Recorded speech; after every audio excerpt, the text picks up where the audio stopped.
విజయవాడ కనకదుర్గమ్మ గర్భగుడి దగ్గరి దాకా ముగ్గురు పోరగాన్లు చెప్పులేసుకొని పోయిన ముచ్చట నిన్న మన జోర్దార్లో చెప్పుకున్నాం కదా. ఇగియాల ఏకంగా పోలీసారే ఇంకో అమ్మవారి గుడికి చెప్పులేసుకొని పోయిండో. మరి అది ఎక్కడా, ఎందుకు అట్లా చేసిండో, ఏం కథనో పురా కార్చుకుందాం పాండ్రి. చూస్తున్న రానోలా గర్భగుడికి దగ్గరలోనే చెప్పులేసుకొని కుర్చీల పరాకత్తుగా ఎట్లా కూర్చున్నాడో ఈ సార్వారు. పొద్దుందాకా డ్యూటీ చేసి నెరివడ్డట్టున్నాడు. కుర్చీలో కూకుంటే తప్పేం లేదు గాని మరీ అమ్మవారి గుడి పక్క పొంటి చెప్పులేసుకొని తిరుగుడే అక్కడున్న భక్తులకి నచ్చలేదట. ఉత్తరాంధ్ర ప్రజల ఆరాధ్య దైవం శ్రీకాకుళం జిల్లా కోట బొమ్మాలిలున్న కొత్తమ్మ తల్లి ఆలయం ముచ్చటిది.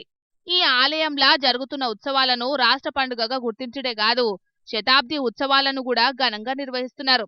సెంటర్ మంత్రి రామ్మోహన్ నాయుడు, రాష్ట్ర మంత్రి అచ్చెన్నాయుడు ఈ ఉత్సవాలను షాల్జేసి భక్తులకు అన్ని తీర్ల సౌలతులు చేస్తే, కొంతమంది ఈసొంటోళ్లు భక్తుల మనోభావాలు దెబ్బతిన్నట్టు చేస్తున్నారని కోపానికి రావట్టిండ్రు అక్కడున్న భక్తులు.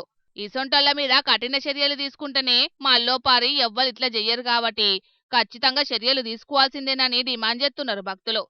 మరిగా దేవాదాయ శాఖ అధికారులు ఏమన్నా తక్లీఫ్లు ఉన్నోళ్లకు గుడి లోపల డ్యూటీ ఎయ్యకుండ్రి. గుడి లోపల డ్యూటీ చేసేటోళ్లు కొంచెం భక్తిపరులు అయితేనే ఆలయానికొచ్చే భక్తుల మనసు నొచ్చుకోకుండా పనిచేయగలుగుతారు. లేకుంటే ఇగో గిట్లనే చేసి ఆలయ ప్రతిష్టకు భంగం కలిగేటట్టు చేస్తారని అనబట్టిండ్రు అక్కడికొచ్చిన భక్తులు.